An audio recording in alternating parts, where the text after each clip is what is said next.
Fala pessoal, sejam muito bem-vindos mais uma vez aqui ao nosso canal com notícias diárias sobre o Flamengo. Então já deixe seu like, se inscreva, ative o sininho das notificações e compartilhe aí nossos vídeos com seus amigos. O Arena SBT quer saber como o Corinthians termina essa semana. Vivo na Libertadores, só 13,2%.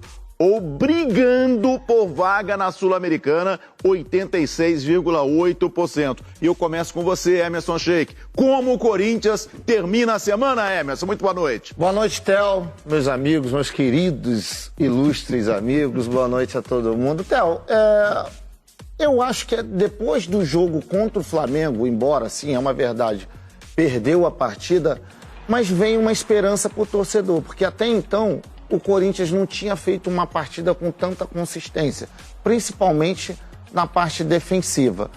Obviamente que o Flamengo não fez uma partida incrível, tinha muitas dificuldades de sair jogando o Flamengo, virava para um lado, virava para o outro, mas a armação do Flamengo, até por falta do Everton, do Arrascaeta, ficou muito deficiente no meio de campo, mas o Corinthians sim fez uma grande partida.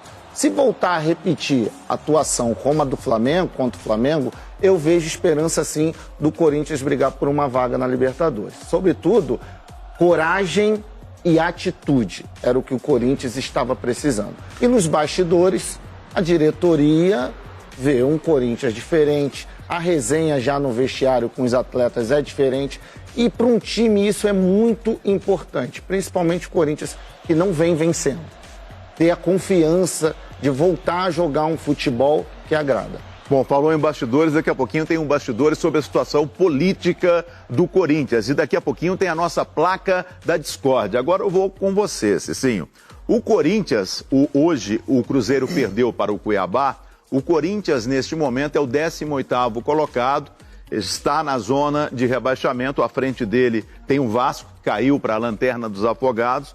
O Corinthians não vence há 7 jogos e ontem perdeu para o Flamengo o gol do Léo Pereira, que estava machucado, ficou em campo porque não tinha mais substituição para ser feita. E eu diria que o Corinthians estava horrível e ontem ficou ruim, porque o Corinthians perdeu.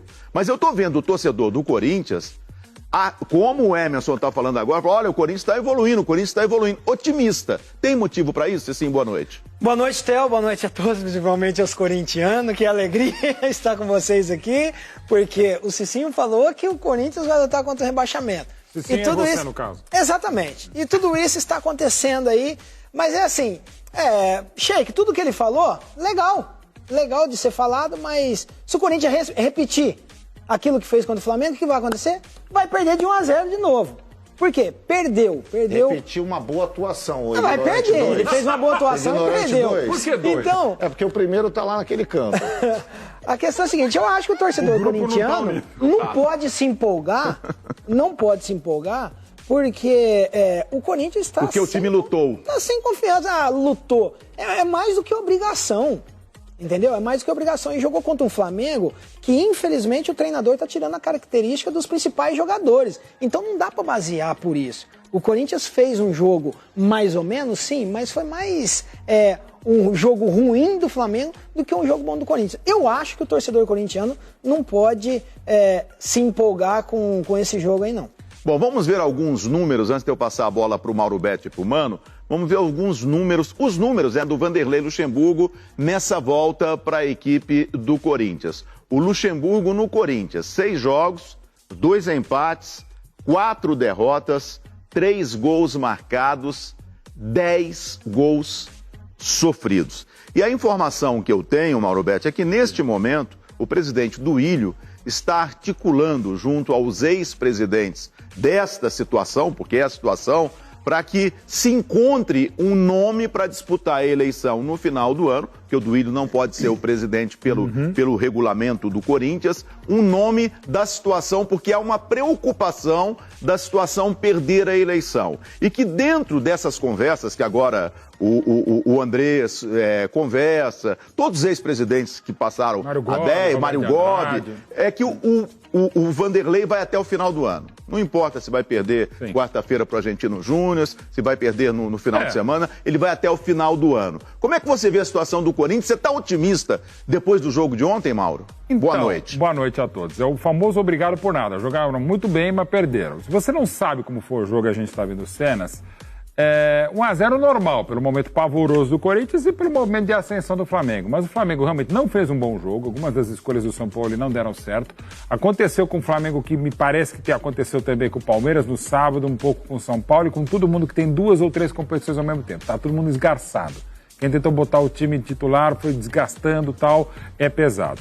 Agora, a má notícia é essa, jogou muito bem, uma melhor partida do Corinthians do ano, uma das melhores, o que também é pouco, porque o ano é muito ruim, e perde do mesmo jeito, e perde doloridamente, com um gol aos 48, no jogador que estava machucado, méritos pro Léo Pereira, méritos pro Flamengo, que ainda mesmo sem jogar mal consegue vencer, e coisa do futebol. O Flamengo teve uma série de 3 derrotas em que ele jogou melhor do que ele jogou ontem. Ganhou, mas ganhou também porque a fase do Corinthians é pavorosa, assim. Ótima notícia, não jogou tão mal. E constatação, perdeu de novo. Daqui a pouquinho a gente vai falar do Flamengo, já vamos falar sobre os ataques racistas, mais ataques racistas em cima do Vini Júnior, tem a placa da discórdia.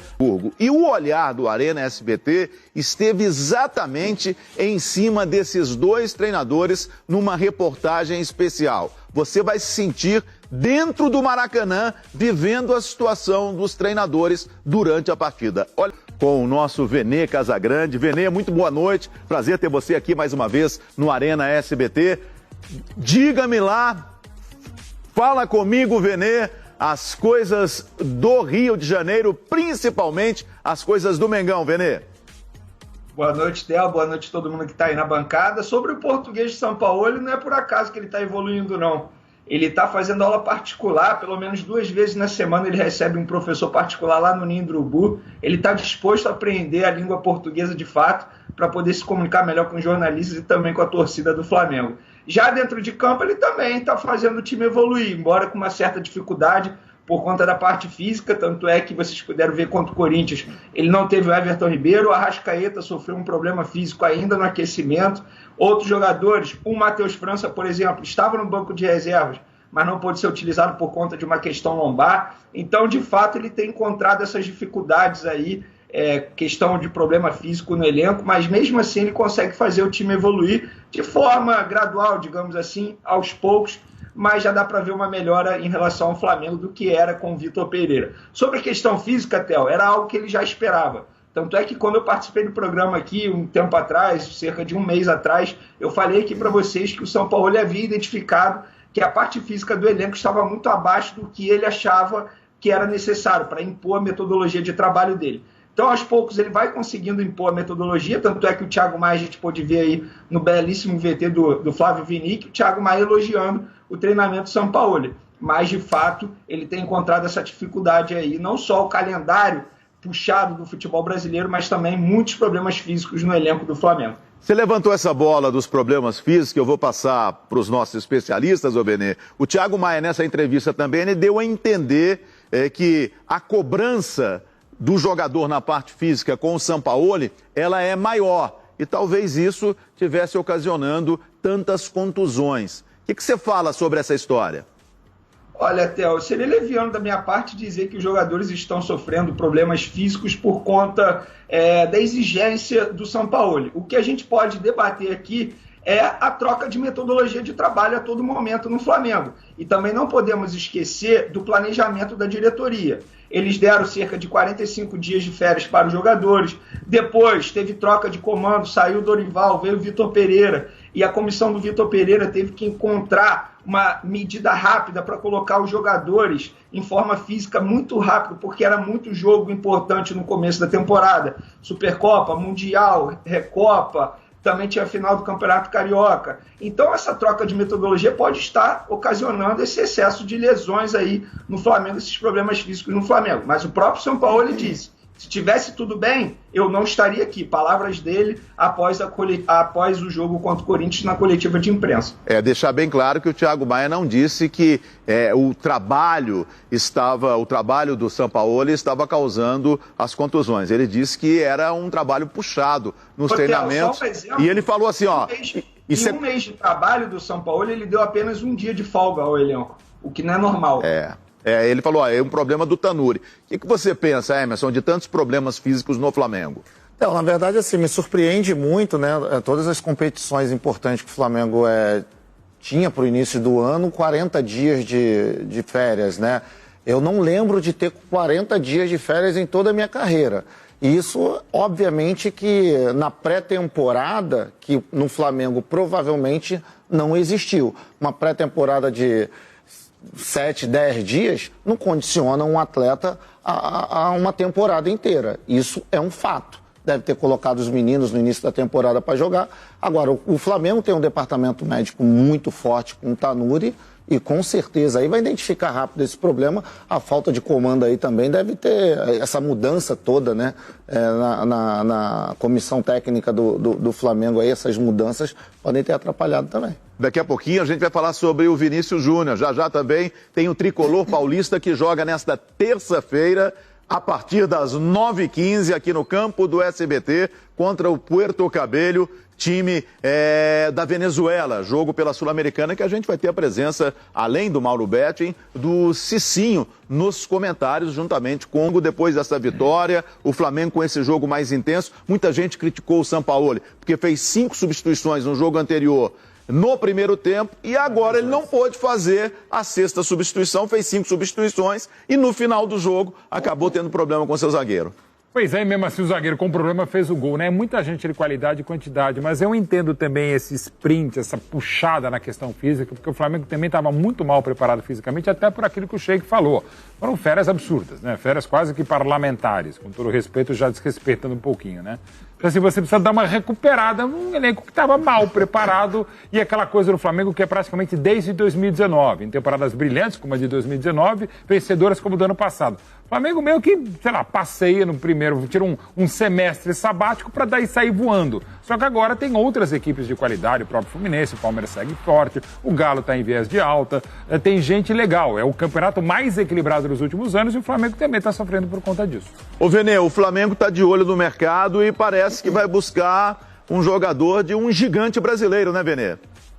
Pois é, Theo, exatamente. São Paulo chegou, fez aquele tradicional pedido de reforços. Ele deseja muito a chegada do De La Cruz, o meia do River Plate, e também aprovou a contratação do Alan, que é o volante do Atlético Mineiro, que trabalhou com ele em 2020 lá na equipe mineira. A diretoria apresentou o nome para ele, São Paulo disse, olha, eu gosto muito desse jogador, se vocês conseguirem essa contratação seria maravilhoso, porque o São Paulo entende que esse jogador tem os requisitos para se encaixar no elenco do Flamengo. Mas a gente sabe que se tratando de Atlético Mineiro, fazendo negociação com o Flamengo, com certeza vai dificultar, mas a tendência é que a diretoria do Flamengo tente aí a contratação desse jogador junto ao Atlético Mineiro, que tem contrato até dezembro de 2025.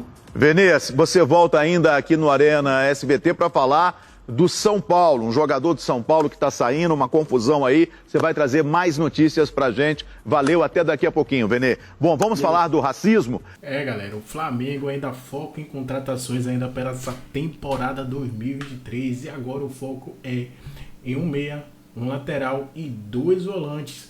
E o clube já estuda aí atrás de outros jogadores aí para, como a gente viu no vídeo aí, o Vene Casagrande, o jornalista, falou, o Flamengo planeja mais reforços aí para Jorge Sampaoli, que o técnico já pediu. Falou que quer qualificar ainda mais aí o elenco do Flamengo aí. O que vocês estão achando aí desse possível reforço chegando aí no Flamengo? Quero que vocês deixem aí nos comentários a sua opinião.